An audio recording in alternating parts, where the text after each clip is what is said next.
Olá, está no ar mais um JR Entrevista. Eu estou aqui hoje no gabinete do senador Eduardo Braga, ele que foi o relator da PEC da reforma tributária e também relator da regulamentação da reforma aqui no Senado. Senador, muito obrigada por nos receber. Eu que agradeço a você e aos telespectadores.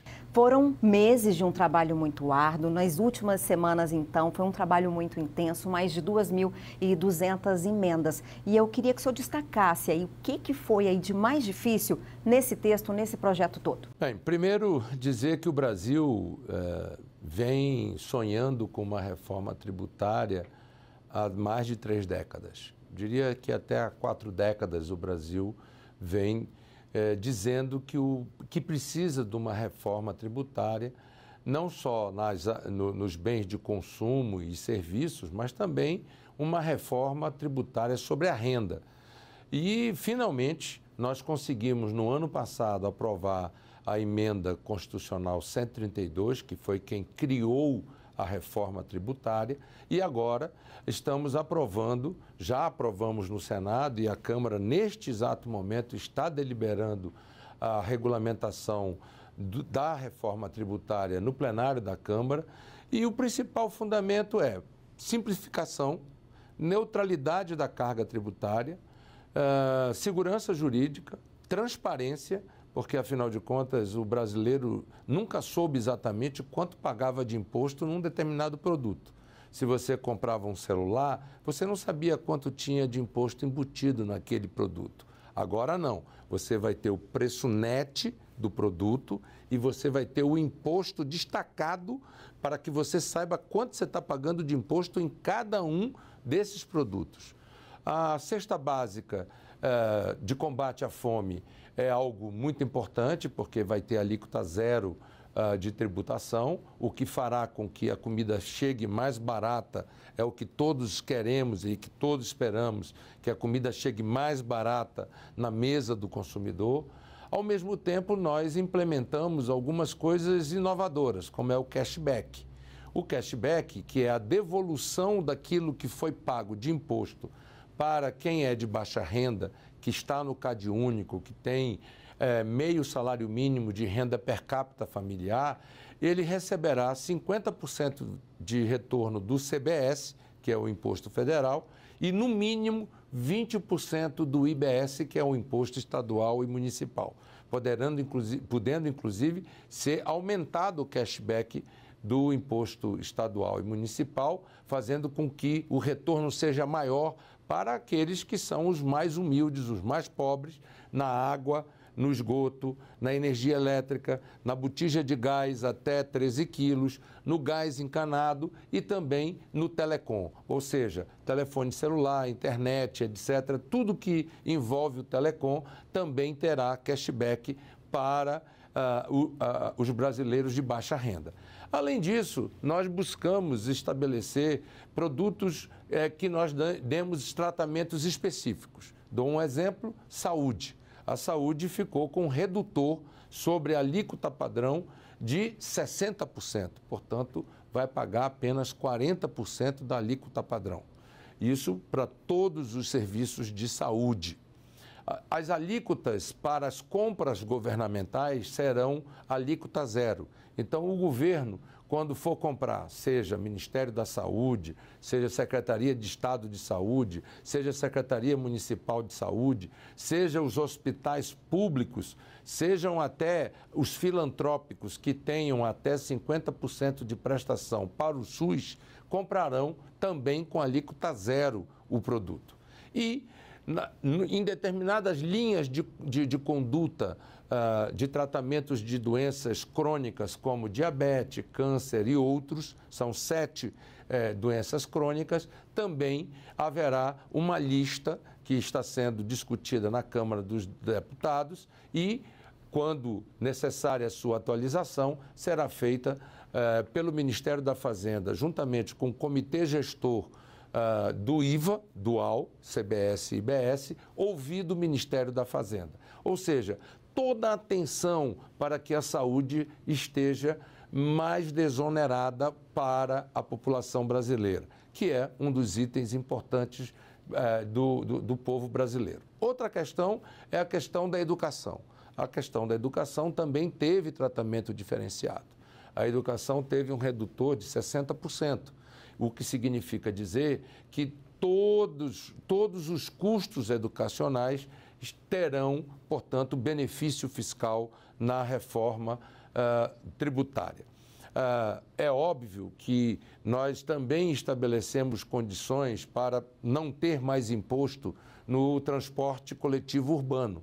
Então, hoje, o transporte coletivo urbano, que recebe um subsídio municipal que está ficando impagável, principalmente nas grandes metrópoles, passarão a ter alíquota zero de imposto, seja no transporte rodoviário, seja no transporte ferroviário, seja no transporte de metrô.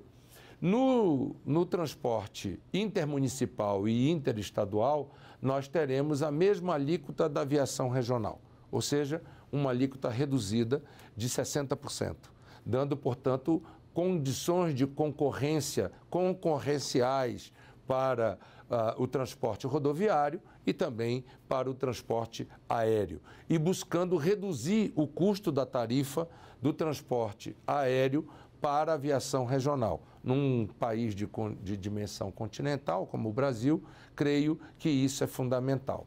Além dessas introduções, o split payment é uma inovação que vai fazer com que nós tenhamos um grande combate à sonegação e, ao mesmo tempo, vai fazer a partilha dos impostos da União, dos estados e dos municípios em até 3 dias e devolver o crédito para o produtor ou consumidor. Desta forma, nós faremos com que a nossa economia seja muito mais dinâmica. E, finalmente, toda a cadeia exportadora, todos os produtos que nós exportamos, inclusive os manufaturados, inclusive os industriais, portanto, nós estamos falando do agronegócio, nós estamos falando da mineração, nós estamos falando da indústria brasileira, nós estamos falando do serviço brasileiro. Quando for para a exportação, ele terá alíquota zero. Dará, portanto, mais competitividade a esses produtos no cenário mundial. Senador, até o senhor comentou aí sobre a sonegação. O senhor acredita que ela vai cair com isso? A alíquota vai ser reduzida? Como que vai funcionar isso? Bem, a minha mãe dizia que eu sou otimista desde o útero dela. Minha mãe era fator RH negativo. Eu acho que sim. Porque, primeiro, testando e funcionando bem esses novos sistemas que vão unir a nota fiscal eletrônica, o sistema eletrônico e digital dos nossos bancos, com o sistema de split payment e o sistema do IVA dual, o Brasil terá absoluta condição de combater a sonegação de uma forma quase que em tempo real. Vai ser real time. Quando você emitir a nota fiscal lá no EAPOC, imediatamente aqui vai ter a informação instantânea. Portanto, a sonegação será praticamente impossível a partir daí. Inclusive as compras com cartão de crédito, tudo isso estará embutido dentro do split payment. Portanto, quando você não tem fluxo de moeda de pagamento que você possa fazer pelo bendito ou maldito, como queiram dizer, Caixa 2, você acaba com a sonegação. Ou se não acabar, ela passa a ser atendente a zero. Outra questão que fará com que eu acredito que a alíquota padrão caia é a redução do contencioso jurídico tributário. Imagine que tem grandes empresas que, lamentavelmente, preferem o contencioso tributário a recolher os impostos. O passivo que o governo brasileiro possui em contencioso tributário é da ordem de R$ trilhão. De R$ trilhão. Existem 26 empresas que devem quase R$ 1 trilhão aos cofres públicos. E isto está em contencioso jurídico. Ora, se nós redimensionarmos isso e a receita for ampliada, a consequência é que a alíquota padrão será menor. E quanto mais pessoas estiverem incluídas na base de pagamento, mais pagarão e, portanto, menos será a carga tributária. Por isso é que eu acredito que nós vamos ter surpresas positivas com relação à alíquota padrão, que vai ser definida em 2028. Até sobre a alíquota padrão, tinha ficado em 26,5%. Algumas concessões acabaram sendo feitas, o que elevou essa alíquota aí para em torno de 28,5%. Como a gente consegue convencer o contribuinte de que a gente vai pagar menos carga tributária? Vanessa, veja, é porque quando você fala em alíquota padrão, você está falando no status quo atual, onde você tem uma alta taxa de sonegação, onde você tem uma alta taxa de contencioso jurídico, onde você tem muita fraude, onde você tem, enfim, uma série de circunstâncias. E é claro que nós estamos diante do campo da hipótese. Esta é a hipótese da alíquota padrão. Portanto, o que tanto o Congresso quanto o governo está informando ao povo brasileiro é que esta é a alíquota máxima padrão. Mas eu acredito sinceramente que quando formos fixar em 2028 a alíquota padrão, depois de termos feito os testes com as obrigações acessórias em 2026, depois que começarmos efetivamente a cobrar em 2027, que o sistema dimensionar quanto será a arrecadação real a partir do novo sistema, eu creio que nós já teremos notícias positivas para o povo brasileiro. Além de toda a simplificação que acontecerá no sistema tributário de bens de consumo no Brasil. A gente até comentou aqui sobre as exceções acrescentadas no Senado. O relator da regulamentação da reforma tributária na Câmara disse que ia tentar diminuir essas exceções. Como o Senado avalia isso, uma vez que foram semanas de um trabalho muito árduo, né, em relação a essas questões? O meu relatório, quando apresentado, tinha um impacto de 0,13%, ou seja, nada. Agora, nós vivemos numa democracia. E como vivemos numa democracia, quando foi a votos, houveram destaques que aprovaram algumas matérias, como, por exemplo, a questão do saneamento. A questão do saneamento, que estava na emenda constitucional como um regime específico e que, lamentavelmente, acabou não sendo aprovado na Câmara desse jeito, acabou sendo aprovado aqui no Senado um destaque em que o saneamento básico teria o tratamento igual à saúde pública. Afinal, o saneamento básico é saúde preventiva. Você reduz as doenças e reduz o custo da saúde quando você melhora o saneamento.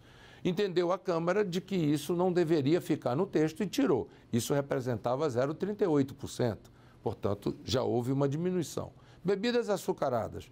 O Senado entendeu de que se o açúcar, né, não estava entre os produtos do imposto do pecado e ele estava na cesta básica com alíquota zero, não se justificaria que a bebida açucarada tivesse alíquota do imposto do pecado. A Câmara entendeu que não, que isso deveria sair. E o impacto disso era 0,07%, ou seja, praticamente nada no custo. Bolachas, que entrou por um destaque aqui no Senado, que representava algo como 0,16%. A Câmara tirou. E, com isso, fomos diminuindo. É óbvio que nós poderíamos ter tido uma solução em que o cashback do IBS fosse mais alto e aí a função da justiça social do tributo, porque o tributo, sabe, Vanessa, não é só para arrecadar, ele é também para fazer justiça social. Não é justo que alguém que pode mais pague menos, enquanto aquele que pode menos pague mais. Vou dar um exemplo. Salão de beleza. 99,9% dos salões de beleza estão no Simples Nacional, porque eles não faturam mais do que 4 milhões de reais por ano. Quem que fatura mais de 4 milhões de reais por ano? Só os salões de beleza de altíssimo luxo. É o que nós chamamos de high-end, o topo da pirâmide. Ora, esses podem pagar, porque os consumidores que usam esses salões podem pagar. Portanto, nós mantivemos um Simples Nacional extremamente amplo, garantindo emprego para as mulheres nos salões de beleza dos bairros, garantindo emprego para os podólogos que têm suas clínicas, que nunca faturam mais do que 4 milhões de reais por ano, tá certo? E, em compensação, aqueles que estão no high-end, não é? Que fazem harmonia facial, que fazem isso, que fazem aquilo, esses devem ser tributados. Isso é justiça social do tributo. A mesma coisa é o transporte urbano. O transporte urbano coletivo, quem usa é o pobre, é o humilde.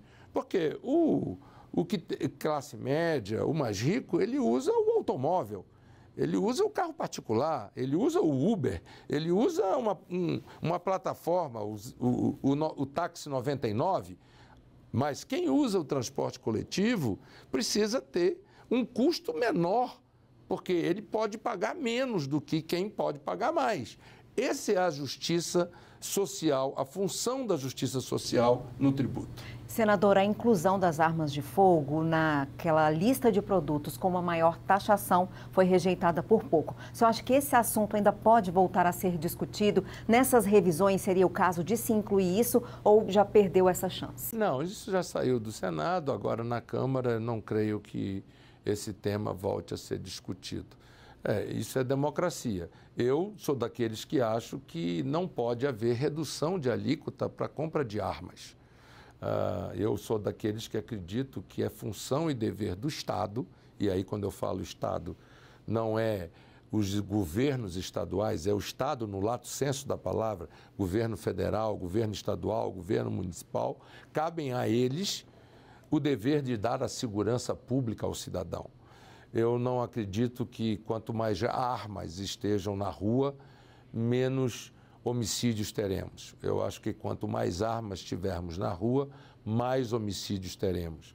E houve até um exemplo que foi dado aqui no Senado, de que um dono de uma carrocinha de cachorro-quente, chegou o cara com fuzil e se ele tivesse armado, ele iria responder. Ora, quem é que vai responder a um fuzil com um 38? Só se for louco, não é? Quem tem que responder é uma polícia militar bem armada, bem equipada, bem treinada, é uma polícia civil bem armada, bem treinada, é uma força de segurança nacional bem armada, bem treinada, uma inteligência que possa monitorar essas facções criminosas e um planejamento que possa fazer com que efetivamente se tenha um combate ao crime organizado. Aí sim nós venceríamos essa grande e lamentável dívida humanitária com o povo brasileiro. Morre no Brasil por ano mais do que numa guerra.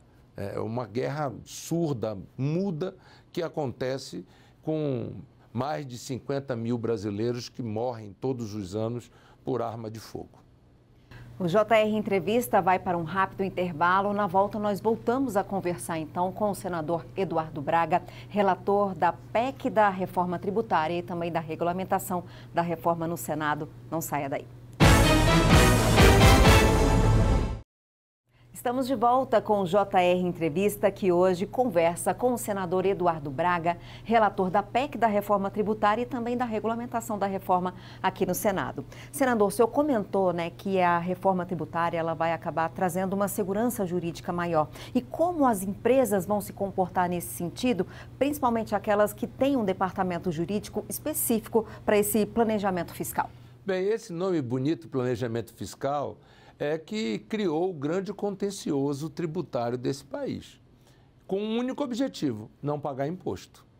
E isso trouxe graves e sérios problemas, inclusive para o fiscal brasileiro, né? Quando eu vejo o mercado dizer, não, porque o déficit fiscal brasileiro e tal, mas veja, são as grandes empresas que fazem esse planejamento fiscal e acabam tendo aí R$1 trilhão em contencioso jurídico tributário.